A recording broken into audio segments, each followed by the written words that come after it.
So we're doing something a little bit different today. I want to take a look at some of the MH3 cards that are potentially interesting to us combo players and look at how we might be able to make use of them. Look at some of the brews, look at some of the lists that I'm planning on trying as soon as MH3 comes out. Now, before I get started, I do want to say that just for length, I've broken up some of this video into 3 separate parts. So the first part, and what you're watching right now, is going to focus on cards that can primarily be used with some sort of Thassa's Oracle, Spoils, Ad Naus type of deck. I'm going to make 2 other parts. One is going to deal with cards that are of interest in a classical like Storm, Gift Storm type of deck. And then I'm going to be looking at anything else weird that is enabled by MH3 cards. So again, this is the first of 3 parts. Stay tuned in the coming days for other parts if you're interested in those styles of deck. But again, today we're focusing on Ad Naus. And if we're considering Ad Naus, then we have to start off by taking a look at Flare of Fortitude. Now, I have picked a selection of cards that I want to talk about, a selection of cards that I want to spend a little bit of time on. If there's a card that you're interested in from MH3 that I didn't talk about, definitely let me know. Maybe put it in a comment, and I, can either try to include it in a future video, or, maybe I can just reply at least and mention why I think it does or doesn't work, or maybe if maybe there's something I missed or wasn't thinking about. But this is what has jumped out to me. So, Flare of Fortitude. You may sacrifice a non-token white creature rather than pay this spell's mana cost. Until end of turn, your life total can't change, and permanents you control gain hexproof and indestructible. So the hexproof and indestructible is nice, but not likely to be relevant. Much more relevant to us is until end of turn, your life total can't change. So it's worth noting that this lets us use Spoils, this lets us use Ad Naus in order to draw or exile our entire deck, and that's really powerful. It's basically copies 5 through 8 of Angel's Grace. It's just that we need to sacrifice a non-token white creature in order to make use of it. So that obviously means we need to have a high enough count of non-token white creatures for this to be worthwhile. Because if you're paying full price for this 4 mana, it's really not what you want to be doing. So immediately we need to be thinking about how we are leveraging additional, or how can we be leveraging white creatures. And there are several that come to mind. So, when I first saw this card, I started going through some of the different non-token white creatures, and there's Esper Sentinel, there's Children of Corliss, there's stuff like Wall of Omens, Stoneforge Mystic, the new Recruiter of the Guard potentially is interesting, Solitude as something that has an effect but then also can be sacrificed at instant speed. So there are, was it Market Gnomes or whatever? I think it's Market Gnomes, the 1 cost that draws a card when it dies. So there's a variety of potentially interesting creatures, ranging from sort of an alternate plan that happens to be a white creature like Stoneforge Mystic to something that is purely there as sacrifice fodder like Wall of Omens. So, there's definitely a range. Judge's Familiar, another one that has some utility but then also could be sacrifice fodder. So all of those are interesting, but it does fundamentally require a restructuring of the deck in order to play enough white creatures to reliably enable this. So how we're dealing with that is something that I've got a list for. Stay tuned, and I will go through that list in just a couple minutes. I also want to take a look here at Necrodominance. So this is the other card that is potentially very interesting for Ad Naus type of decks. Now, this has a couple of interesting things with it, but then also a couple of potential problems. So the question is, are we going to be able to combo at instant speed? So if we can combo at instant speed, we can draw a whole bunch of cards with Necrodominance, and then we can use those cards before we have to discard them in our cleanup step. And by discard them, they're going to end up exiled because we have this Necrodominance in play. So if we can combo at instant speed, that's great, but that's a little bit concerning because Necrodominance doesn't draw us enough to just play Lightning Storm on its own, right? And if our life total has been attacked, it's not going to draw us very many cards at all. So that's maybe a little bit of an issue. And then if we're not comboing in instant speed, we only get to keep 5 cards. So yes, maybe we can keep a hand of like Grace, Oracle, Spoils, Pact, or something like that, and then plan to Grace the opponent's attempt to kill us on their turn, and then we Grace on our turn. But we really just have 1 Pact and need to survive an additional turn cycle. I assume that that's a line that is going to be taken in any build that is trying to play Necrodominance, but it feels a little bit sketchy. And if we need to have, or if our white card is instead a Flare of Fortitude, for example, then suddenly we need to either have a white creature in hand, or we need to have one in play that's going to live for the turn. There's a lot of ways that we could actually go wrong and not be able to win if we have to pass the turn with Necrodominance. Now, it's possible we can win, and against some decks we will, but it's something to be very mindful of. So the question then is, how can we reliably win at instant speed with Necro? And that's a little bit tough as well, because we presumably are paying the 3 mana for Necro and then trying to use it in the same turn. So again, something I've tried to put some thought into. I'm a little bit less hype on Necrodominance than I am on Flare of Fortitude, just because I think there are some potential issues. It is a very powerful effect, but there are some hoops to be jumped through, and it remains to be seen whether or not trying to jump through those hoops is worth it. So Phyrexian Tower. Now, we may look at Phyrexian Tower and immediately see like a Yawgmoth card, and we're like, wait, how is that a Ad Naus card? But read Flare of Fortitude. It wants us to sacrifice a creature. Phyrexian Tower also wants us to sacrifice a creature. So Phyrexian Tower can do a couple interesting things. It can be played alongside Flare as a mana accelerant. And I don't think this should really be played as any more than just a one-of, but I think it is potentially a pretty interesting one-of, where, we can just sack a creature and get 2 mana. That enables double spoils lines. That also enables something like play Oracle, hold priority, or, trigger on the stack, sacrifice it, and then do stuff with Oracle on the stack. So that's kind of interesting. So this does open up some acceleration, and it's, I think, relatively free to play this because, again, it is a black land when you need it to be a black land via sacrificing Oracle if all else fails. So I think potentially an interesting one-of in any build that is playing a higher creature count for Flare.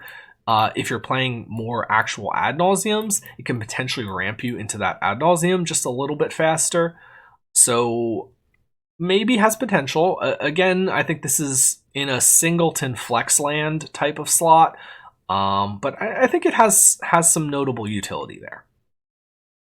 Okay, so Recruiter of the Guard. So Recruiter of the Guard has some potential problems, but it also has some pretty cool upside. So one thing is that it does not search for Thassa's Oracle. There's Imperial Recruiter, which does, but Imperial Recruiter is not a white card for Flare. So Recruiter can, however, search for Laboratory Maniac. So Laboratory Maniac is definitely worse than Thassa's Oracle, but not having a trigger is potentially nice, and Recruiter could be thought about in maybe some sort of Flare build where you want the white creature to sack, and you just play like 1 Laboratory Maniac as a 5th copy of Oracle. So something to think about. Then there are the dual face lands. So these are extra utility that can be thrown in a land slot. So Razorgrass Ambush is definitely just removal attached to a land, which is kind of nice. Sink into the Stupor is like a bounce spell or a counter spell attached to land. Again, nice. Both of those can come in untapped if you pay 3 life, which I think is pretty important for these dual lands. You don't want to be playing too many tap lands. Modern is pretty fast overall. And then Waterlogged Teachings does come in tapped, but at least it is a dual land, and the effect is maybe the most powerful of them. It's just tutoring out an instant or sorcery. So if a game is going a little bit longer, this is definitely something that, sort of think about it as like an Otawara, but it's a tap land on the one side, but it's a dual land. And then on the other side, instead of bouncing something, you go get a go get a combo piece. That's pretty powerful. I mean, Ad Naus has played Mystical Teachings before a long time ago. Mystical Teachings is far too slow for current Modern, but in a land slot as an extra piece of utility, I think it's, again, potentially interesting. So we've got the dual lands. And I think these are the three most likely useful. There's also the white one, I think, that kills like an artifact or enchantment. That could be something worth thinking about, maybe. So there's some different options, but I'm just kind of lumping them all together as these are the things you're going to be using to sort of fine-tune the end of your mana base. And then we've got some sideboard cards here. Orym's Chant has different pros and cons versus Silence. So Silence doesn't target, but Orym's Chant can blank combat steps. This blanking of combat steps, I think, is especially relevant against like Zoo, for example, because Zoo frequently will play a few counter spells, maybe Flusterstorms, but then they also have aggressive creatures that we're going to be under pressure from. So Chant can either buy you a turn against the creatures, or it can be used to fight through their counterspells. It feels a little bit weird to like bring in Silence or something against Zoo, but this would be a little bit better.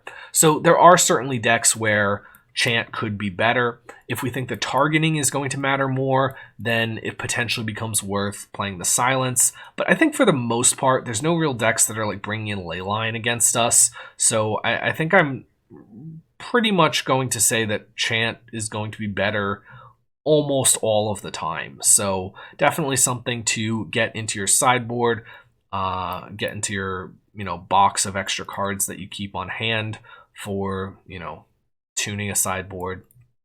And just an overall good card. This has seen a bunch of legacy play in the past, and it's definitely welcome here in Modern as a sideboard card for us. And then Toxic Deluge. So Toxic Deluge is very powerful. You can potentially wipe the board for just 3 mana and a little bit of life. We are a deck that is regularly pretty comfortable paying life, so we don't mind using this to wipe a board of Zoo or whatever. And a big board, it could potentially wipe a Yawgmoth board, something like that. So again, something worth thinking about in the sideboard slot. So let's go ahead and take a look at some potential deck lists, again, involving these cards. Now, these are not all of the interesting cards in Modern. These are the ones that sort of jump out to me for Ad Naus style, Oracle Spoil style decks, however. Okay, so first up, we've got what I'm calling Flare Naus, although, we'll see what I end up calling these when I make some videos on them. So the first thing to note is Trained Org is not actually Trained Org. Trained Org is Flare of Fortitude. It doesn't exist on Moto yet, and I do my deck building on Moto mostly, so yeah. But so this is a stand-in for Flare of Fortitude. Okay, so the question is, if we're playing Flare, and we need to be playing a higher number of white creatures, what white creatures are reasonable to play? And I mentioned Esper Sentinel before, I mentioned Wall of Omens before, I mentioned Solitude before. I think stuff like Stoneforge is potentially interesting. But the one that I'm including here that I think is actually deceptively reasonably powerful is Lotho. So Lotho does some interesting stuff. Whenever a player casts their second spell each turn, you lose 1 life and you create a treasure. So this is semi-reliable ramp attached to a creature. And this means that we're sort of using one of our ramp slots for something that can be sacrificed to Flare, which is good because if we have to run this higher white creature count, we can't necessarily afford to play some of the slots that we would like to fit in cards for in traditional Naus. Like, we can't play the ramp slots necessarily. We have to switch things up a little bit. So Lotho, let's say your opponent never casts a second spell. On our combo turn, we are guaranteed to need to be able to cast a second spell. So let's say you only have 3 lands, or 3 mana, but you have a Lotho in play. You can play Oracle, you can then hold priority and play Spoils, and then the Lotho will trigger and create a treasure, and then you can play your Grace or whatever. You could also do something like have a Lotho in play, have 2 mana only 2 mana, you can put an Oracle into play. And then you can hold priority, and then you can flare. Now, you can't sack the Lotho to flare. It would be nice if you could, but you'd have to sack another creature. But so you sack another creature to flare, you play Oracle, and then Lotho makes you the treasure that you need for spoils. And you can just let the flare resolve first and then cast the spoils after. So Lotho lets us operate off of very low mana at some points, and I think that's a pretty powerful effect. Another card that lets us do that is Aether Vial. So with this higher creature count and the fact that we need creatures in play, Aether Vial, I think, is very interesting as a ramp card. So, we are going to play the Vial, let it sit on 1 a turn if we need to, put in an Esper Sentinel or something, and then really we're aiming to have this Vial sit at 2 for Wall of Omens, Thassa's Oracle, and Lotho. So Vial means that if we have a Vial on 2 and 2 mana, we can Grace Spoils Oracle, flashing in the Oracle off of the Aether Vial. We can potentially bluff things with Aether Vial, since our opponent doesn't know if we're going to put in an Oracle or not. It allows us to develop Wall of Omens or Lotho at an accelerated pace if we need to. It allows us to threaten an instant speed win. So, if we have Vial Oracle, we can win at instant speed with Grace Spoils, or, really, we just need 1 mana for spoils in play, a Vial on 2, and then if we have Flare, then we have Vial, Flare, Spoils, Oracle. So having these very low mana lines available to us makes me more interested in Diabolic Intent. So Diabolic Intent can then, on the same turn that we're trying to win, search out a combo piece. Because, how often are we going to have 1 land and Vial in play? Maybe we're going to have 3 lands and Vial into play. And then suddenly, we have lines like, Diabolic Intent, sack a creature, down to 1 mana, get the missing piece, Oracle, Spoils, Flare, or whatever. So we can do things like that. Or if we had a Lotho in play, maybe we does that work? No, it doesn't quite work. Well, we could do like spoils. No, I'm trying to think about some way we could sack the Lotho to intent after casting 2 other spells. I don't think it quite works, but there's various things in that space where, again, you can be operating off of very low mana. So Diabolic Intent as a tutor target, this can be cast on turn 3 alongside a turn 3 win a large percentage of the time. Again, you can also do stuff like, okay, it's turn 3, you have your 3 lands in play, you played a Lotho on turn 2 and it made you a treasure token. Okay, so now it's turn 3 and you have 3 lands plus the treasure you got from the Lotho on your opponent's turn. And now you can go Oracle, Spoils, Lotho makes another treasure. Or actually, I guess it would have to be, you'd have to Diabolic Intent first. Well, okay, so, but I guess you could do something like, maybe like, well, no, you could Grace, you could Solitude. You could Solitude Flare. That's 2 spells. Lotho makes a treasure, sack Lotho to Diabolic Intent, and then you go get your missing piece, and then you Spoils Oracle. So you'd have like a 5 mana turn 3. So various interesting lines are opened up there. The acceleration from Lotho enables Naus. Naus, if you have a Vial on 2, you can Naus Flare for 5 mana and then win at instant speed with Oracle Vial. So all of this is just very powerful stuff. Note we have the 1 Phyrexian Tower in here as well to accelerate a little bit further. So this is sort of the list I'm most interested in and most hyped for, actually.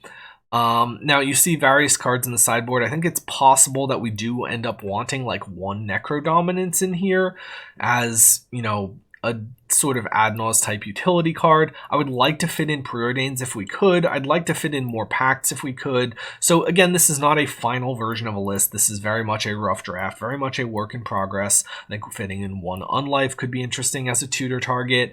Stoneforge Mystic maybe as a sideboard white card that gives us an orthogonal plan of attack via Kaldra Complete. So plenty of good stuff like that. So that's what I'm calling Flare Naus. Now, a variation of that could play Recruiter of the Guard and Laboratory Maniac. So again, we're playing the same sort of Vial, Lotho plan. But this one is maybe aiming to tick the Vial up to 3 if we have a Recruiter. And then we have lines like End Step, Vial, or Recruiter. Go to our upkeep, Vial in the Lab Man that we got with Recruiter, spoils Grace, or spoils Flare. Maybe we Flare sacking the Recruiter, and then we still win on our upkeep. So this is pretty similar to the other list, but it's looking to play Recruiter Maniac as an extra sort of engine here. In order to fit in those slots, we have to cut some of the flex cards like the Ad Naus, the Pact. Again, I'd like to fit them in if possible, but a rough draft, and we're just working with what we can work with. And then finally, I have something that I'm going to be calling, or that I'm calling Necro Naus here. So Necropotence is a stand-in for Necrodominance. Now again, in all of these 3 sideboards, I have not included the fine-tuning with the dual face lands. That is something that I would definitely include. I didn't want to make it too confusing just by including like random, I don't know, like red lands or something over here. But I would go through each of these land bases and maybe figure out if there's a way where I can sort of include 1 or 2 of the utility lands. But here, Necrodominance, if I'm trying to maximize that, things I think have to look a little bit different. Now, I think Flare is still just worth playing, definitely because it enables some powerful things off of Necropotence, where we can potentially win. What was I saying? We can potentially like win on instant speed at the end step, but the mana for that is going to be very tight. So the idea here is if we play a Necro on 4, and then we have like 1 mana left over for spoils, and then we have, say, a Vial on 2, we could do something like play Necro on turn 4, and then have spoils Flare, have a white creature in play already, or get a Solitude and play it, and then that's our life loss protection, and then spoils away the rest of our deck, and then Vial in Oracle.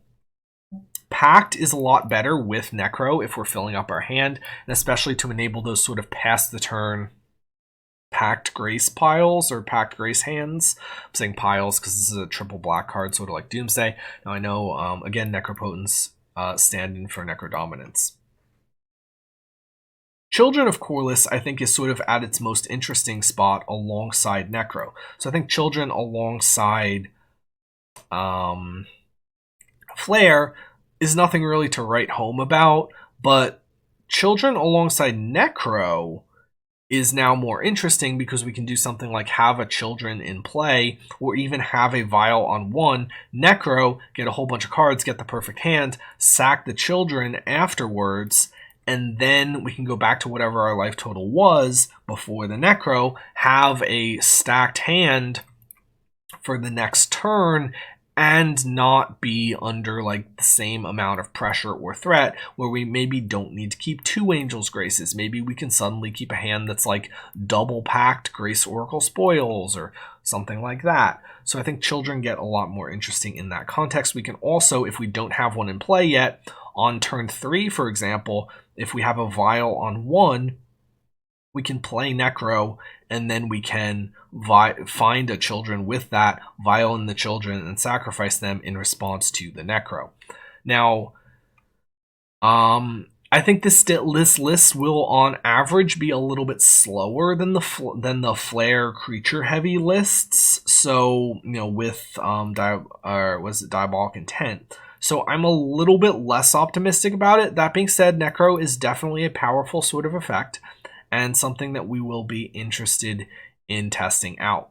So those are my 3 sort of starting points for brewing with Oracle Spoils in Modern when MH3 comes out. Oh yeah, I'd like to fit Preordains into this, but again, I just don't have the slots at the moment. So something to potentially work with. Maybe we can like trim a Solitude. I don't know. But yeah, so these are again interesting lists to me. These will be my starting points for when MH3 comes out. But if you have any other ideas specifically for Grace Spoils Oracle type of decks, let me know in the comments, and I'd be happy to take a look or to think about it or to chat about it a little bit further. Up next, I will. So we're not just done with leagues until MH3. We will be playing more leagues.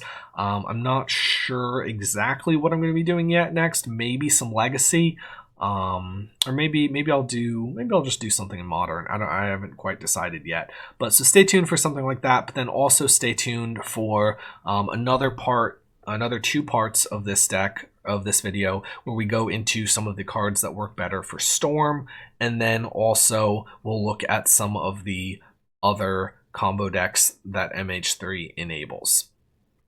All right, until next time, everyone, keep casting Thassa's Oracle, and looking forward to testing MH3 with all of you.